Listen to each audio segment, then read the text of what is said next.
Every emotion we have talked about in this series, anger, sadness, joy, disgust, jealousy, has one thing in common. Shame is hiding inside all of them. And today we are finally going to look it in the eye. Hi, I'm Uma. I'm your host for the Emotional Literacy Unlocked series. I'm a classically trained shaman, and I train shamans internationally. And I work with people using emotional skills as the foundation of everything. We are on video 26 now, and if you have been with me from the beginning, you will have noticed that shame keeps showing up. In the anger videos, shame about how we express anger. In the joy videos, shame about having too much fun. In the disgust video, shame about what your body rejects. In the jealousy videos, shame about wanting what someone else has. Shame is not just one emotion among many. It's the emotion that wraps itself around all the others and tells you, you should not be feeling this. So today we unwrap it. What is shame, really? Let me start with what shame is not. Shame is not guilt. This distinction matters enormously, and I want you to really feel the difference. Guilt says, I did something wrong, and shame says, I am something wrong. Guilt is about behavior. It's actually a healthy emotion when it functions correctly. It tells you that something you did was not aligned with your values or the values of community, and it invites you to a correct course. We will do a whole video on guilt separately. But shame goes deeper. Shame attacks the self. It says the way you are, the way you feel, the way you express yourself, the way you exist is fundamentally not okay. And that is a very different wound, the energetic movement of shame. Let me take you into the body now, because this is where shame lives and where it hides. I would describe it that way. Something splits apart from us as a whole and pulls back into the furthest, deepest corner of our mind and our body. Feel that for a moment. When you feel shame, real shame, what happens in your body? Maybe your shoulders come forward, your chest closes, your eyes go down. Your breath becomes shallow and small, and you want to disappear, like pull back. You want to take up less space. You want to become invisible.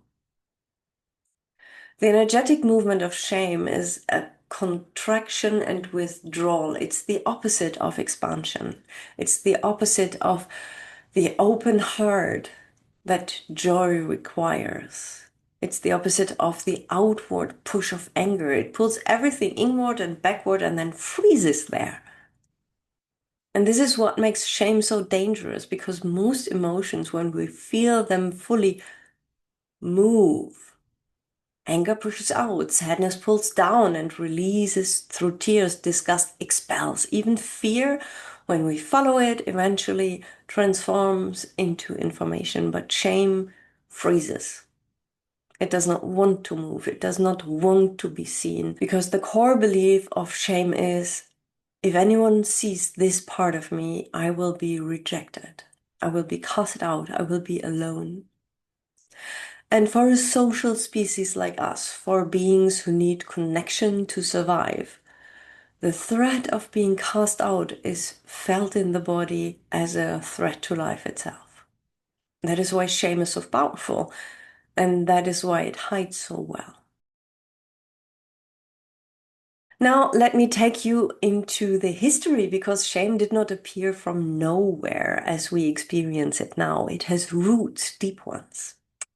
I'd like to touch on something important.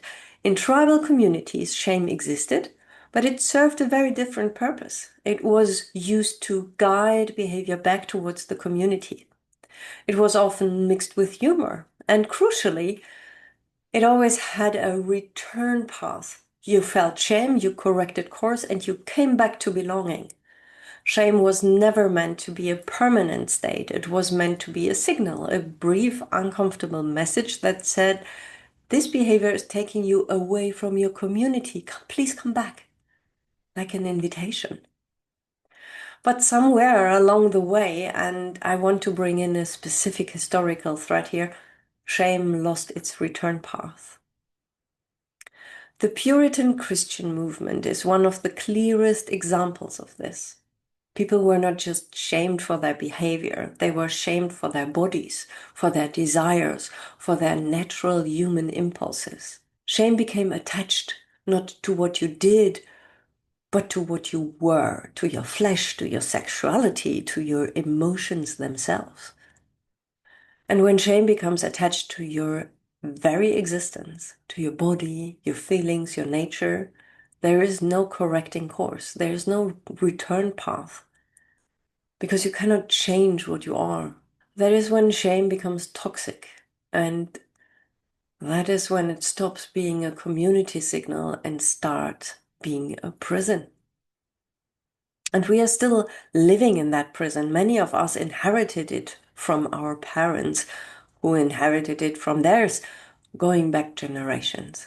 Epigenetic shame that has been passed down through family systems as a way of surviving in a world that punished certain kinds of feeling, certain kinds of being. I want to share something personal here because I always do, and because I think it matters. I grew up in a family where certain emotions were simply not allowed. Not explicitly forbidden. Nobody sat down with me and said, you are not allowed to feel this. But the message was in the air, in the silences, in a certain way expressions were met with discomfort or dismissal, or that particular kind of quiet that tells a child, stop, this is too much, pull it back. And I did what all children do. I learned which parts of me were welcomed and which parts needed to stay hidden. I learned to perform the version of myself that kept the peace. And the parts that were not welcome, I pushed them into the back corner, into the shadow. And here's what I want you to know. I did not know I was doing this. This is the nature of childhood shame. It happens before you have the cognitive capacity to question it, before you can say, wait, is this actually true? Is this part of me actually wrong? You just absorb it, and it becomes the water you swim in. It was only through my shamanic training, through years of being in spaces where all of me was welcome, that I began to find those hidden parts again. And every time I found one, there was grief, because these parts had been alone for so long. And that is what shame does. It isolates part of you from yourself. And the healing of shame, at its core, it's a reunion. Now let's go into the body, specifically into traditional Chinese medicine, because there's something here that I find deeply illuminating. Shame in TCM is connected to the heart and the small intestine. The heart in TCM is not just a pump, it's the seat of consciousness. It is where the Shen lives, the spirit, the mind, the sense of self. The heart governs how we present ourselves to the world, how we are seen, how we connect. And the small intestine, the heart's paired organ, is the organ of discernment. Its job is to sort what is pure, what is impure, what nourishes, what does not, what belongs in the system, what needs to be released. Now feel that in the context of shame. Shame attacks the heart, the seat of the self. It says, the self that you are presenting to the world is not acceptable. It disrupts the Shan. The spirit becomes unsettled, hidden, unable to shine.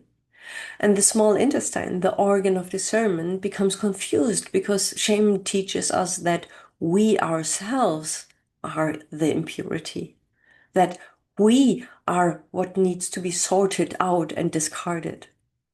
Do you see how devastating that is? The organ that is supposed to help you discern what is good for you and what is not gets turned against you, against your own self. If you carry a lot of shame, I would invite you to pay attention to your heart space and your digestive system.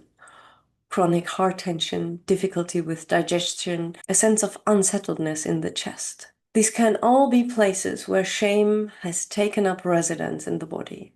And the invitation, as always, is not to diagnose or to panic, but to get curious, to breathe into those places, to ask, what part of me has been told it is not welcome here?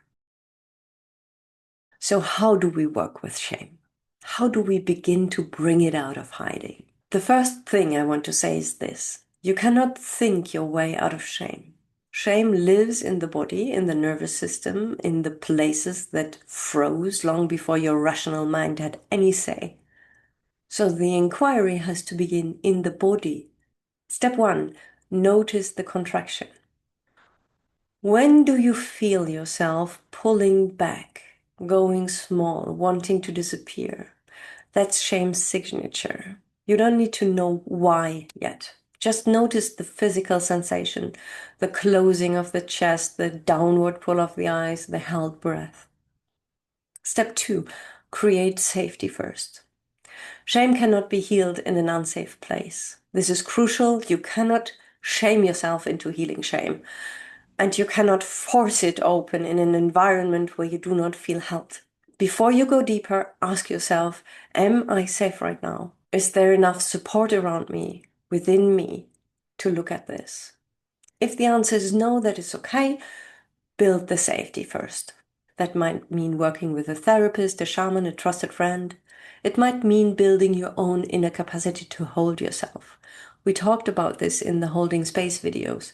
You have to be able to hold space for yourself before you can go into deep places. Step 3, ask the shame what it is protecting. This is the shamanic move. Shame is not just a wound, it's also a protector. It developed for a reason. It kept you safe in an environment where certain parts of you were not welcome. So instead of attacking it or trying to rip it away, get curious. Ask, what are you protecting? What would happen if this part of me were seen? What is the fear underneath the shame? Most of the time underneath the shame, you will find one or two things: the fear of rejection or the fear of being too much, too emotional, too needy, too alive to yourself. And when you find that, you have found the real wound, and that is where the healing begins. Shame is the emotion that tells you, hide this. This is not welcome. This will cost you your belonging. But I want to offer you a different truth. The parts of you that shame has hidden, they are not your worst parts. The parts are often your most alive parts. The parts that feel most deeply, the parts that want most fiercely, that are most authentically, irreducibly you. Shame put them in the dark to keep you safe. And now, if you are ready, you can begin to bring them back into the light. Not all at once, not without support, but one small step at a time. In the next video, we go deeper. We look at how shame hides inside specific emotions: anger, joy, sexuality, grief, and what it looks like to actually complete the shame process, to find the return path that tribal communities always knew was there. Like and follow so you don't miss it. And if something in this video touched something in you, I would love to hear from you.